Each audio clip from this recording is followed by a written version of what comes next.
बारे में, थोड़ा बेसिक टर्म्स के बारे में। तो पहला टर्म था circular motion and centripetal force.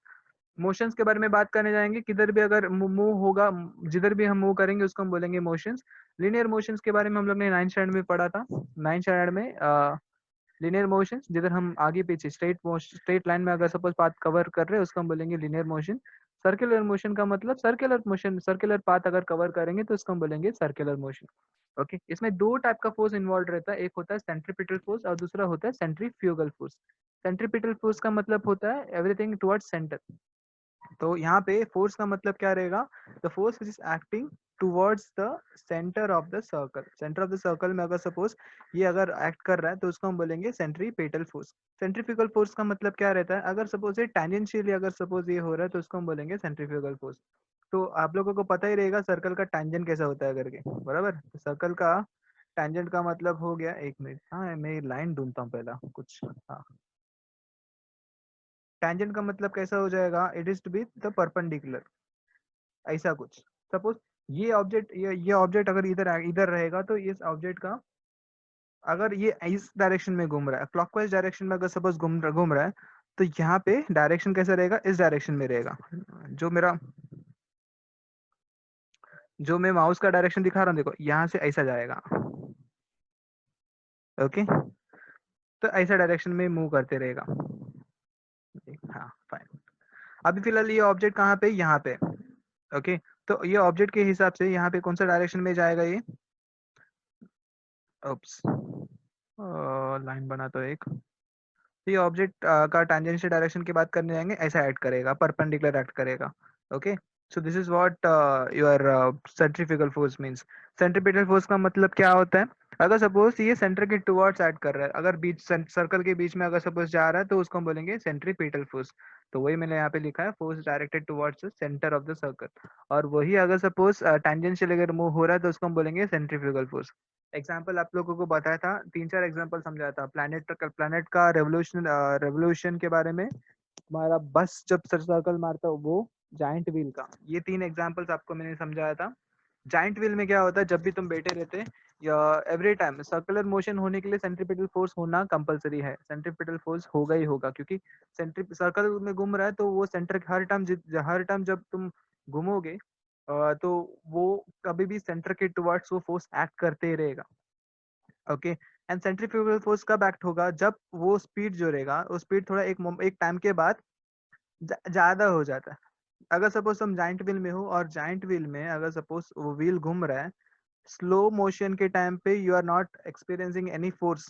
Okay, ऐसा फोर्स तो एक्सपीरियंस नहीं करोगे जिधर से तुम ऐसा फेंका जा रहे हो। ओके, लेकिन अगर सपोज स्पीड अगर सपोज बढ़ाया मैंने, ऐसा स्पीड पे अगर सपोज आपको ऐसा एक्सपीरियंस हो रहा है कि I am getting thrown out of the giant wheel, तो उस स्पीड के साथ हम बोलेंगे कि यहाँ पे सेंट्रीफ्यूगल फोर्स एक्ट कर रहा है। मतलब स्पीड अगर स्लो रहा, ओके, अगर अगर सपोज मैं बात करूंगा वैल्यू के हिसाब से, स्पीड अगर स्लो रहा तो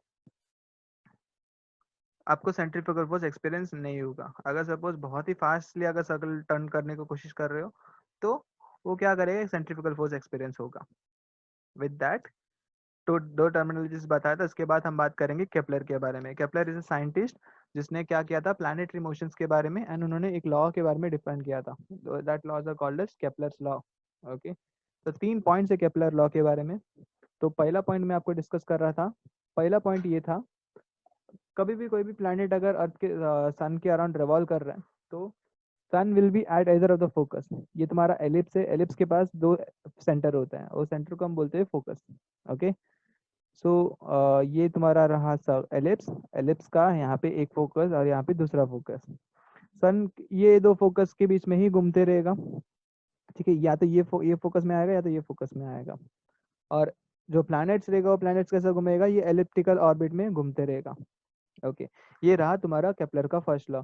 The path of the planet is elliptical in shape in center of the sun being located at one of the focus. It is called as law of ellipse. Okay, so the path of the planet around the sun is elliptical in shape. Path आके ellipse में, सन आके focus में। Point इतना ही है।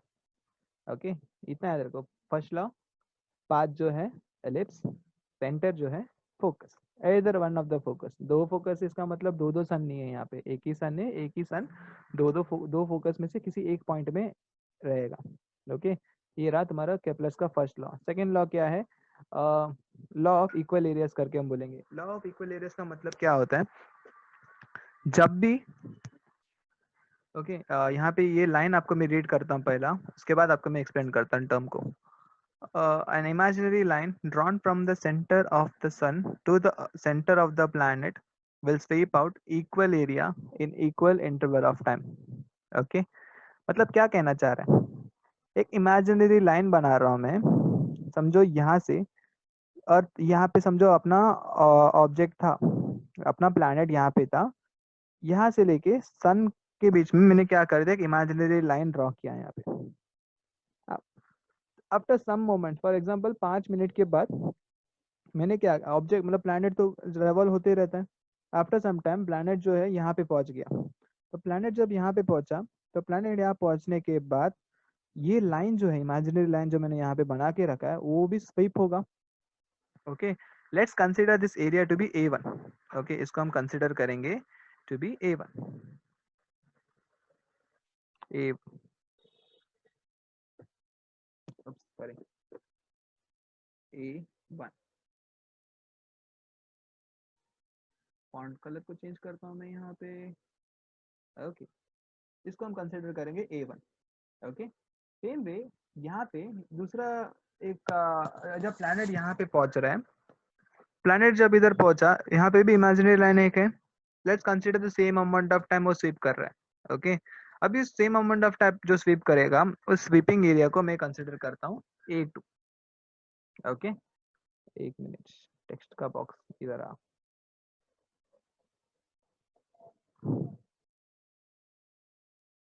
A2 वापस से मैं font colour change करता हूँ वहाँ पे, यहाँ पे। ओके, राइट, अब क्या हुआ यहाँ पे, इमेजिनरी लाइन ड्रॉ किया। ओके, यहाँ पे क्या कर रहा है, दो एरियाज कवर किए same amount of time. Okay, equal interval of time में क्या होगा, अगर सपोज इसका एरिया का वैल्यू अगर सपोज तुम चेक करोगे, it will be always equal.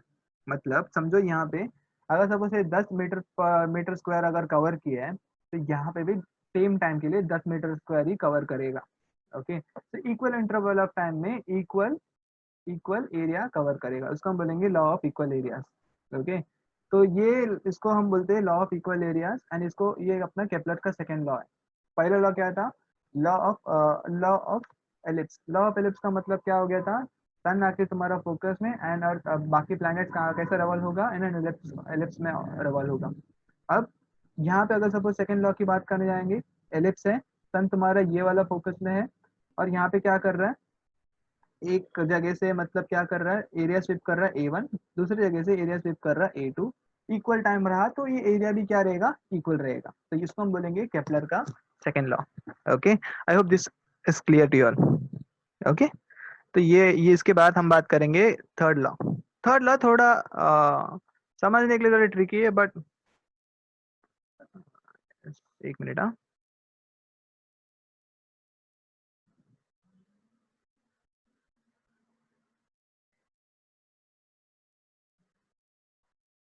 Okay, fine. Third law की बात करेंगे, थर्ड लॉ को हम बोलेंगे लॉ ऑफ हार्मोनिक। तो ये खाली ऑब्जर्वेशन से उन्होंने बताया था कि ये लॉस फॉलो होगा करके, इन्होंने इसके बारे में कोई एक्सप्लेनेशन नहीं दिया था कि ये सब लॉस फॉलो क्यों हो रहा है करके। ओके, तो उन्होंने देखा और देखते देखते उन्होंने बता दिया कि ये सब लॉस फॉलो हो रहे हैं करके, लेकिन इसको एक्सप्लेन नहीं कर पाए, इसको थ्योरेटिकली प्रूव नहीं कर पाए, और बता नहीं पा रहे थे कि मतलब ये सब क्यों हो रहा है। ये सब उन्होंने देखे, केपलर ने देखा और उसको उन्होंने ये लॉ के नाम पे मेंशन कर दिया, और वो बता रहे कि ये चीज हो रहा है, ये लॉस फॉलो हो रहा है करके। ओके, तो केपलर का थर्ड लॉ ये था। फर्स्ट एंड सेकंड लॉ आप लोगों को समझ गया रहेगा। ओके, तो केपलर ने ये ऑब्जर्वेशंस के साथ ये मेंशन किया था, लेकिन इसके लिए कोई साइंटिफिक थियरी प्रूफ्स नहीं था। तो ये ऑब्जर्वेशन, प्योरली ऑब्जर्वेशन स्किल्स से उन्होंने क्या किया था, मेंशन किया था यहाँ पे। बाद में न्यूटन ने उस प्लानिटरी लॉस को बाद में उनके लॉ के थ्रू क्या किया था, उन्होंने प्रूव किया था कि ओके ये केपलर का लॉ ये क्यों फॉलो हो रहा है करके, और वो चीज मैं यहाँ पे एक्सप्लेन कर रहा हूँ मैं। ओके, प्रेजेंटेशन के साथ ही मैं स्टार्ट कर रहा हूँ। स्टार्टिंग में आप लोगों को मैं बताया था कि दो ऑब्जेक्ट्स रहता है, दो ऑब्जेक्ट्स के बीच में, ओके, दो ऑब्जेक्ट्स के बीच में क्या होता है, कभी भी फोर्स ऑफ अट्रैक्शन होता है। मीनिंग क्या होता है यहाँ पे, अगर ये ऑब्जेक्ट कंसिडर करेंगे, ये ऑब्जेक्ट इसकी टुवर्ड्स अट्रैक्ट होने की कोशिश होगा, ये ऑब्जेक्ट की बात करने जाएंगे, ये ऑब्जेक्ट इसकी टुवर्ड्स अट्रैक्ट होने की कोशिश होगा। ओके, कुछ डिस्टेंस अगर रहेगा, कुछ अगर डिस्टेंस की बात करने जाएंगे, डिस्टेंस को will consider to be R. Okay, okay, we'll consider the object to have some mass. Mass का मतलब होता है which has some kind of matter in it. Okay, तो mass है m1 for our object 1, m2 for object 2. Okay, Newton इसको कैसा define कर रहे हैं, उनका लॉ को डिफाइन कर रहे हैं, and this is a very important law. इस लॉ को अच्छे से रट्टा मार लो, ठीक है। तो यहाँ पे रट्टा इन द सेंस ऐसा बोल रहा हूँ कि आपको दिमाग में बैठा के रखना है। ओके, लॉ समझ लो, बहुत सिंपल है। पहली बात, आपको मैं ग्रेविटेशन का मतलब क्या समझा दिया था कि ये ऑब्जेक्ट, दोनों ऑब्जेक्ट क्या होगा, अट्रैक्ट होने की कोशिश करेगा विद अ फोर्स। ओके, तो वही न्यूटन भी बता रहे हैं यहाँ पे, every object in the universe attracts every other object with a definite force. एक फोर्स के साथ क्या करने वाला है, ये दोनों ऑब्जेक्ट्स भी क्या होने वाला है, अट्रैक्ट होने वाला है। अब ये फोर्स जो रहेगा कैसा, किस वे में डिपेंड करेगा, किस कारण से डिपेंड करेगा, क्या क्या फैक्टर्स रहता है यहाँ पे डिपेंडेंसी का। तो किस दो चीज से डिपेंडेंट है, एक है मास पे, दोनों के मासेस का प्रोडक्ट, मीनिंग इन दोनों मास m1 और m2 को मल्टीप्लाई करके रखेंगे, उस पे डिपेंड करेगा। ओके, एंड दूसरा क्या बोल रहा है, inversely proportional to square of the distance between them, meaning इन दोनों का बीच का डिस्टेंस के ऊपर इनवर्सली प्रोपोर्शनल एक्ट करेगा। डायरेक्टली प्रोपोर्शनल का मतलब क्या रहेगा, जैसे आपको मैंने बताया था, डायरेक्टली प्रोपोर्शनल का मतलब होता है अगर एक चीज बढ़ेगा दूसरा चीज भी साथ साथ बढ़ेगा। ओके, तो मतलब यहाँ पे क्या हो रहा है, प्रोडक्ट को हम कंसिडर करेंगे to be a unit. Okay, अब अगर सपोज दो मास, प्रोडक्ट का मास अगर सपोज बढ़ रहा है, तो फोर्स भी ऑटोमेटिकली क्या होगा, बढ़ेगा। समझो अगर सपोज मेरा 50 केजी का ऑब्जेक्ट है, प्रोडक्ट जो मैं मल्टीप्लाई किया 50 केजी स्क्वायर मिला, तो फोर्स मेरे को एक वैल्यू मिलेगा। अगर वही मास को, प्रोडक्ट को 50 से 100 में चेंज करूंगा, फोर्स मेरा यहाँ पे चेंज होगा, बढ़ेगा। ओके, मैंने क्या किया यहाँ पे, मास, प्रोडक्ट ऑफ मास को मैंने डबल किया, और तो यहाँ पे फोर्स का वैल्यू भी क्या होगा, यहाँ पे डबल होगा। समझ रहे हैं? तो यहाँ पे क्या हो रहा है, फोर्स जो है directly proportional to product of their masses. तो यहाँ पे फोर्स जो रहेगा, यहाँ पे आपको मैं एक लिख लेता हूँ यहाँ पे टेक्स्ट के नाम पे, F directly proportional to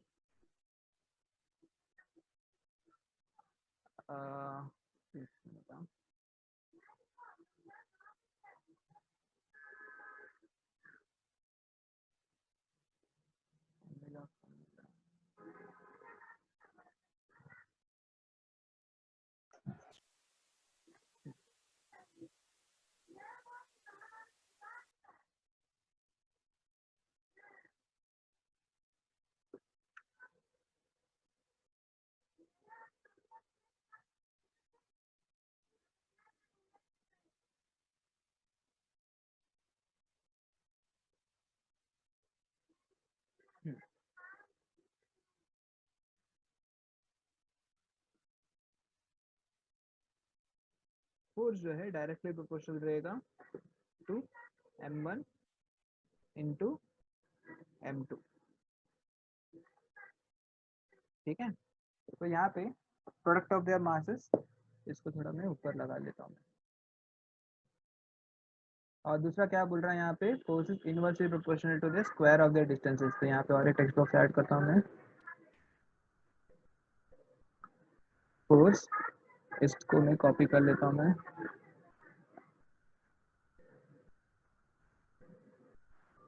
inversely proportional, तो यहाँ पे 1/r²।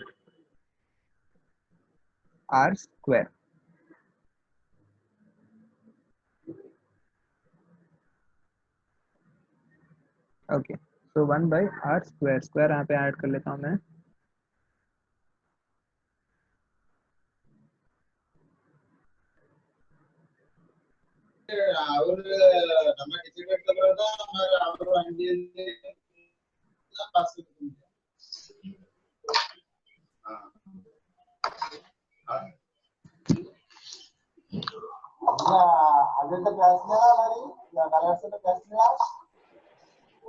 మ్యూట్ పొంగపా.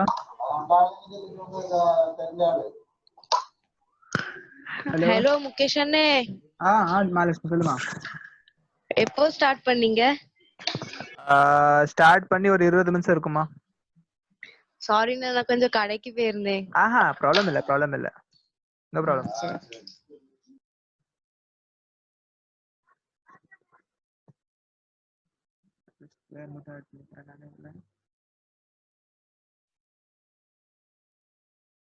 ओके, मैं इங்கே ஒரு 2 போட்டு வச்சுக்கிறேன். ओके, सो फोर्स जो है इनवर्सली प्रोपोर्शनल रहेगा to r square. Okay, directly proportional रहेगा to the product of their masses and inversely proportional रहेगा to the square of the distances. Okay, तो लॉ ऐसा रहेगा. Every object in the universe attracts every other object with a definite force.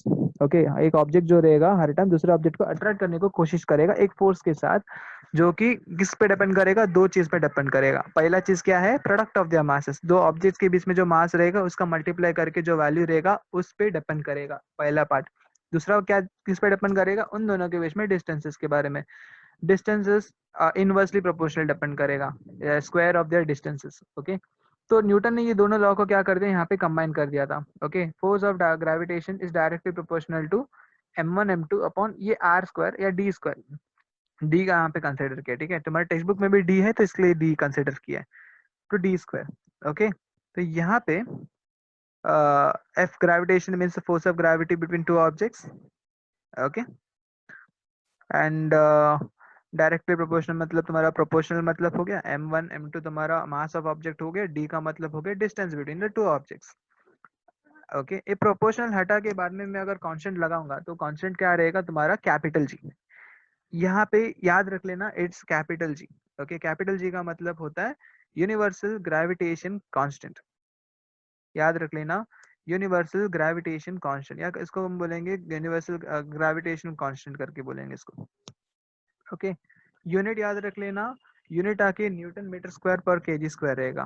Okay, Newton metre square per kg square. इसको निकालना बहुत easy है, ज्यादा hard नहीं है. यहाँ पे समझो, यहाँ पे ये तुम्हारा फॉर्मूला है बराबर. एक मिनट, हाँ, ये तुम्हारा फॉर्मूला है बराबर. फोर्स का आके न्यूटन आता है, फोर्स का आके ऐसा यूनिट आता है न्यूटन. ओके, तो फोर्स का आके यहाँ पे आता है न्यूटन, तो साइड में मैं लिखता हूँ यहाँ पे ब्रैकेट में न्यूटन.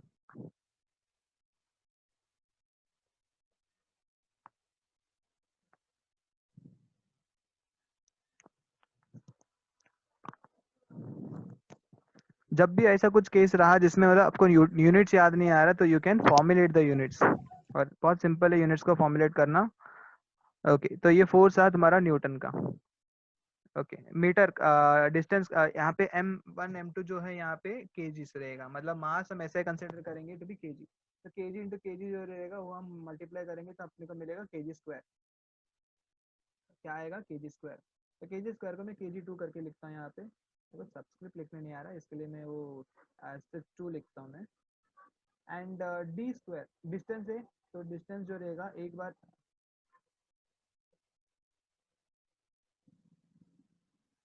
ओके సారీ இப்போ கேக்குதா Archana? Okay, M square.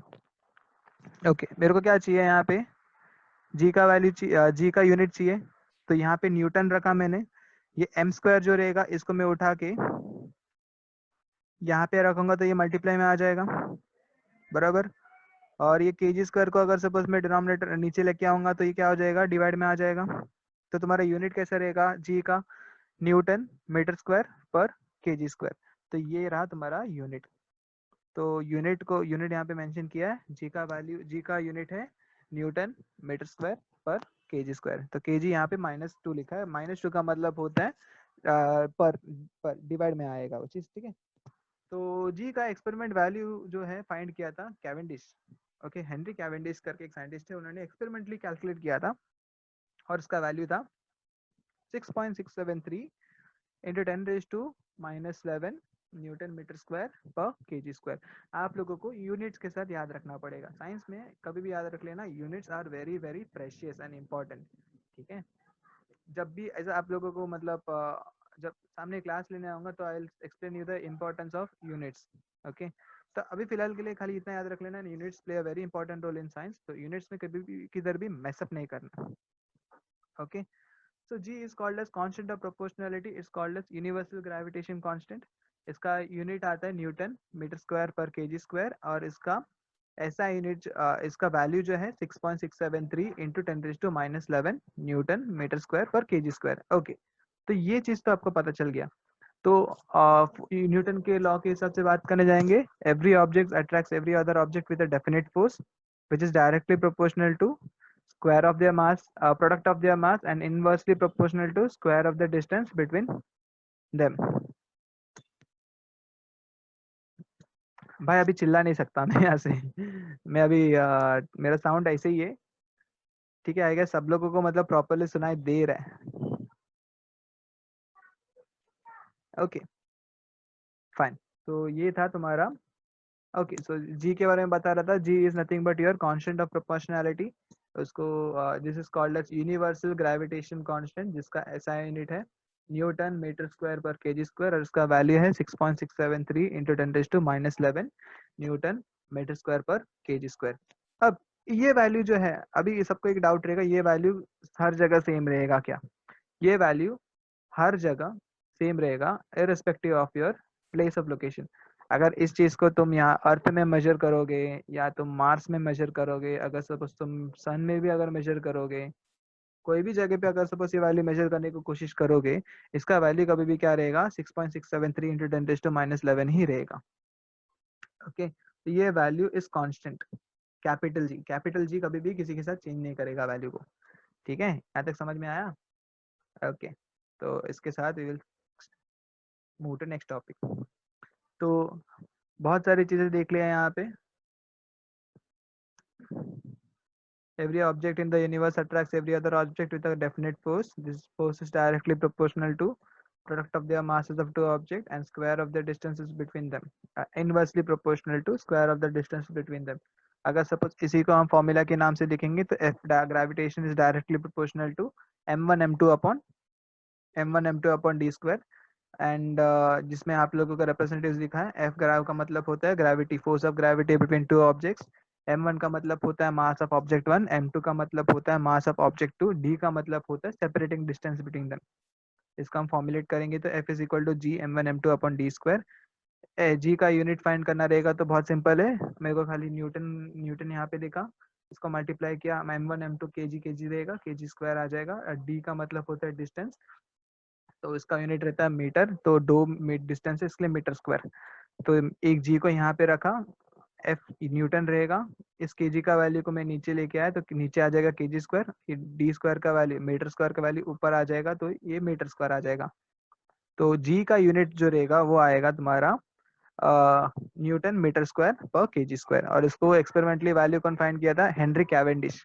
Henry Cavendish ने इसका वैल्यू फाइंड किया था, जिसका वैल्यू था 6.67 इंटू 10⁻11। अपने का वैल्यू से मतलब है, कौन फाइंड किया तो उससे मतलब नहीं है, वैल्यू दिमाग पे बिठा के रख लो। Okay okay, so that's been sent. हम बात करेंगे सेंटर ऑफ मास के बारे में। तो कोई भी ऑब्जेक्ट की बात करने जाएंगे, वो ऑब्जेक्ट का मास जो रहेगा एक पॉइंट में कॉन्सेंट्रेटेड रहता है। मीनिंग वो ऑब्जेक्ट को एक ही पॉइंट में हम क्या कर सकते हैं? पकड़ सकते हैं मतलब। ओके, उसको हम बोलेंगे सेंटर ऑफ मास।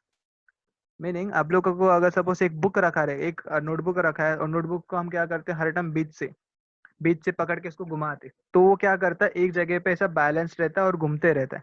सो वो पॉइंट जिसमें हम पकड़ के हम उसको घुमाते हैं उसको हम बोलते हैं सेंटर ऑफ मास। और सेंटर क्या हो रहा है? उस बुक का एंटायर मास जो है वो उस पॉइंट में कॉन्सेंट्रेटेड है, उस एक जगह पे भरा पड़ा है। अगर सपोज उस पॉइंट को मैं पकड़ के अगर सपोज मैं उसको होल्ड करके रखूंगा, सो वो क्या करेगा? वो एक ही पॉइंट में एक मतलब वो स्टेबल रहेगा। दूसरा कोई भी पॉइंट में अगर सपोज तुम ट्राई करने की कोशिश करोगे, the book will fill down, मतलब नीचे गिर जाएगा। ठीक है, तो सर्कल में तो सेंटर में रहता है। ओके, सेंटर में रहता है सर्कल में। ओके। अगर सपोज कोई स्क्वायर ऑब्जेक्ट्स की बात करने जाएंगे, डायगोनल्स के इंटरसेक्शन पॉइंट में, मतलब यहाँ पे मिलेगा। ट्रायंगल की बात करने जाएंगे, इसके सेंट्रॉइड पे मिलेगा। तो हर एक यूनिफॉर्म ऑब्जेक्ट्स में ना ऐसा सेंटर्स में मिलता है। नॉन यूनिफॉर्म ऑब्जेक्ट्स में सेंटर ऑफ मास फाइंड करना थोड़ा मुश्किल पड़ता है। यूनिफॉर्म ऑब्जेक्ट्स में centre of mass is always been the centre. Okay, जहां तक आपको आई गेस यहाँ तक आपको सब समझ में आ गया रहेगा। तो पॉइंट्स हम लोग ने क्या क्या कवर किया था? Kepler's law, centripetal centrifugal force, circular motion, फिर Newton's law of gravity and centre of mass. ये 4 टॉपिक आगे सबको समझ में आ गया रहेगा, राइट? ये टॉपिक आपको मैं कवर करता हूँ, लेकिन अभी फिलहाल अभी नहीं, थोड़े टाइम के बाद आपको मैं समझाता हूँ इनवर्स स्क्वायर लॉ डिपेंडेंसी। इसके लिए थोड़ा टाइम लगेगा। हाई टाइड लो टाइड भी आपको मैं समझाता हूँ थोड़े टाइम में।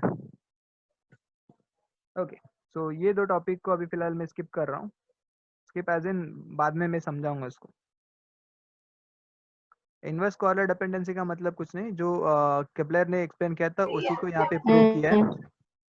And high tide low tide जो रहेगा, ये एक फंडा है, फंडामेंटल से, जो यहाँ पे ओशियंस का जो हाई टाइड लो टाइड जो आता है वो किसके वजह से आता है, वो भी आपको मैं एक्सप्लेन करूंगा। Okay okay, so next point जो हम बात करेंगे वो है अर्थ का ग्रेविटेशन फोर्स। ये अपना छोटा जी के बारे में आ जाता है। ओके, अब क्या होता है, हर एक ऑब्जेक्ट कभी भी अब बात करने जाएंगे, it always goes towards the centre, मतलब नीचे। जब भी कोई भी चीज को मैं ऊपर फेंकने की कोशिश करूंगा या नीचे डाल देता हूँ, वो कभी भी नीचे ही गिरता है, बराबर। उस वो क्या होता है, इसका मीनिंग क्या होता है यहाँ पे? अर्थ क्या कर रहा है यहाँ पे? उस ऑब्जेक्ट को टुवर्ड सेंटर खींचने को कोशिश कर रहा है। So earth is attracting, a force act हो रहा है towards the object by the अर्थ।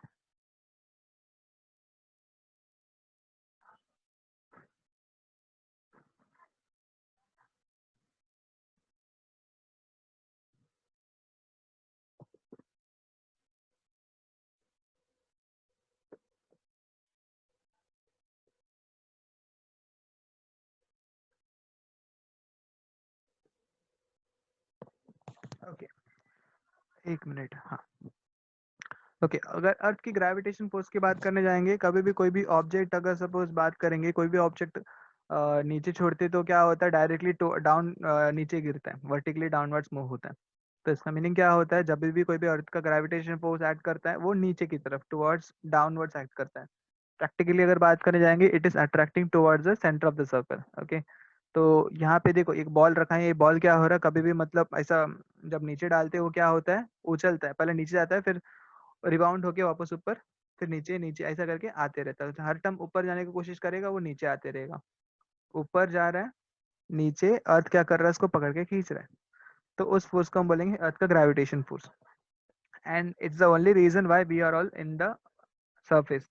अगर सपोज अर्थ में ग्रेविटेशन फोर्स अगर नहीं होता था, अब तक सब लोग क्या करते थे, हवा में उड़ते रहते थे। Okay, and it's very it would be very difficult for everyone to manage survival. Gravitation force की वजह से यहाँ पे जीना बहुत इजी पड़ गया है। ओके ओके, तो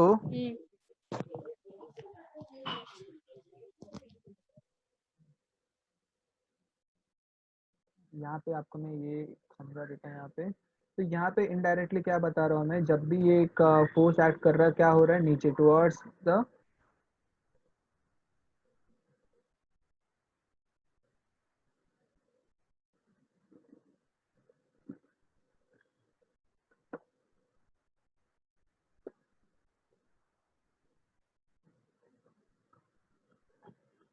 मतलब क्या हो रहा है जब भी मतलब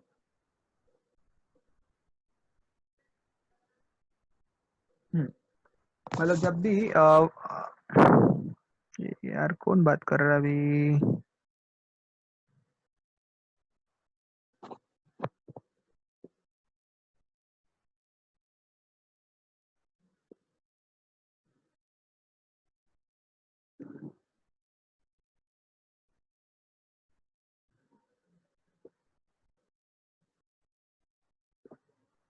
ओके, तो जब भी बात करने जाएंगे तो हर टाइम ग्रेविटेशन फोर्स कभी कैसे एक्ट करता है, डाउनवर्ड्स एक्ट करता है, ठीक है। तो यहाँ पे मैं एक बॉक्स बना लेता हूँ और यहाँ पे मेंशन करता हूँ जी करके।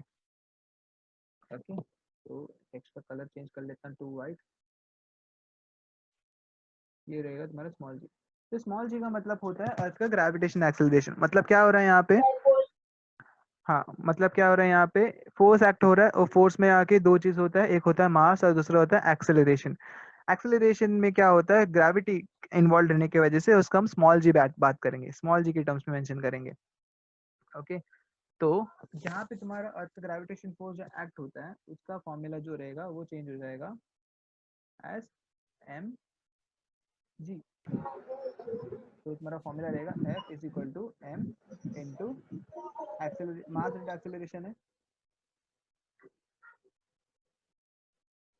तो अगर सपोज इसी को हम बताएंगे तो A equal to M into G. तो 8 आ गया, सॉरी। हाँ, मास इंटू एक्सेलरेशन, तो ये एम इंटू जी। जी का मतलब होता है ग्रेविटेशन एक्सेलरेशन। ओके, ये तुम्हारा स्मॉल जी है। फर्क समझ लेना कैपिटल जी एंड स्मॉल जी के बारे में। कैपिटल जी जो है तुम्हारा यूनिवर्सल ग्रेविटेशन कांस्टेंट है, ये स्मॉल जी जो है एक्सेलरेशन है। फर्क है, ठीक है। वो आके तुम्हारा कांस्टेंट है, ये तुम्हारा एक्सेलरेशन है। एक्सेलरेशन जो रहेगा वो थोड़ा चेंज होते जाएगा, ठीक है। ओके, तो इसके साथ यहाँ पे ये वैल्यू ऑफ जी के बारे में बात करेंगे। ओके, तो देखो न्यूटन के लॉ के हिसाब से बात करने जाएंगे। एफ का फॉर्मूला था F is equal to G M M upon R square. बड़ा एम जो है मास ऑफ अर्थ है, छोटा एम जो रहेगा मास ऑफ द ऑब्जेक्ट है। एक्चुअली बात करने जाएंगे बड़ा एम क्यों रखा है, क्योंकि अर्थ का मास जो रहेगा वो बहुत बड़ा रहता है as compare to object. Okay, and R square distance between them, centre के बीच का डिस्टेंस की बात करने जाएंगे, वो डिस्टेंस कंसिडर करेंगे। ओके, तो और फोर्स का दूसरा फॉर्मूला भी होता है एम इनटू एक्सेलरेशन, जो आपको मैं प्रीवियस स्लाइड में समझाया था। लेकिन यहाँ पे एक्सेलरेशन क्या हो रहा है, डुवर्ड्स सेंटर ऑफ अर्थ एक्ट होने की वजह से वो स्मॉल जी हो जाएगा। ओके, एफ और एफ सेम है, सेम फोर्स एक्ट हो रहा है, तो मैं क्या करूंगा, इन दोनों को मैं इक्वेट करूंगा। तो जब मैं इसको इक्वेट करूंगा तो इक्वेट करते वक्त क्या हो जाएगा, यहाँ का जो स्मॉल एम और यहाँ का जो स्मॉल एम वो क्या हो जाएगा, कट हो जाएगा। ठीक है, एम और एम क्या हो जाएगा, यहाँ पे कट हो जाएगा। अब मेरे को खाली यहाँ पे वैल्यूज पुटअप करना है। जी का वैल्यू होता है 6.673 इंटू 10⁻11। मास, अर्थ का मास याद रख लेना, उसका वैल्यू है 6 इंटू 10⁻24। 6 इंटू 10⁻24 का मतलब क्या होता है, 6 इंटू 10 कि आगे जो जीरो डालोगे ना वो 24 टाइम्स ऐड करना पड़ेगा। तो 24 जीरोस अगर ऐड करेंगे, 6 को ऐड करोगे, that's a so huge amount, right. उसके बाद नीचे आर स्क्वायर, आर स्क्वायर का मतलब क्या हो जाएगा, 6.4, मतलब डिस्टेंस जो रहता है सेंटर, मतलब हम रेडियस कंसिडर करेंगे यहाँ पे। ओके, क्योंकि क्या होता है, हम अर्थ के रेडियस, अर्थ के एकदम सर्कम्फ्रेंस में रहने के वजह से we will consider the radius. और अर्थ का रेडियस क्या रहता है यहाँ पे, 6.4 इंटू 10⁻6 मीटर्स। ठीक है, तो यहाँ पे यूनिट ऑफ जी जो है ऐसा unit is metre square, since it's an acceleration तो यूनिट जो रहेगा कभी भी मीटर्स पर सेकंड स्क्वायर ही रहेगा। Mass and radius of the earth are 6 into 10⁻24 and 6.4 into 10⁻6।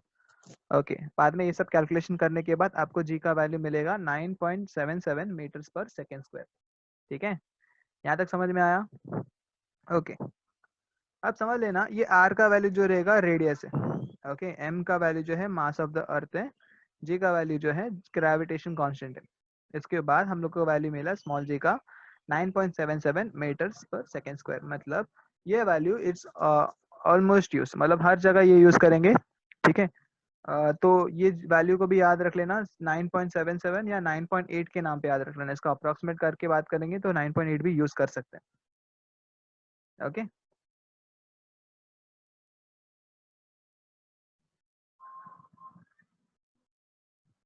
Okay, अभी ओके आई यहाँ तक मैं स्टॉप करता हूँ लेक्चर को। तो आई होप अब तक जो भी सिखाया कुछ आई होप सबको ये यहाँ तक समझ में आ गया रहेगा।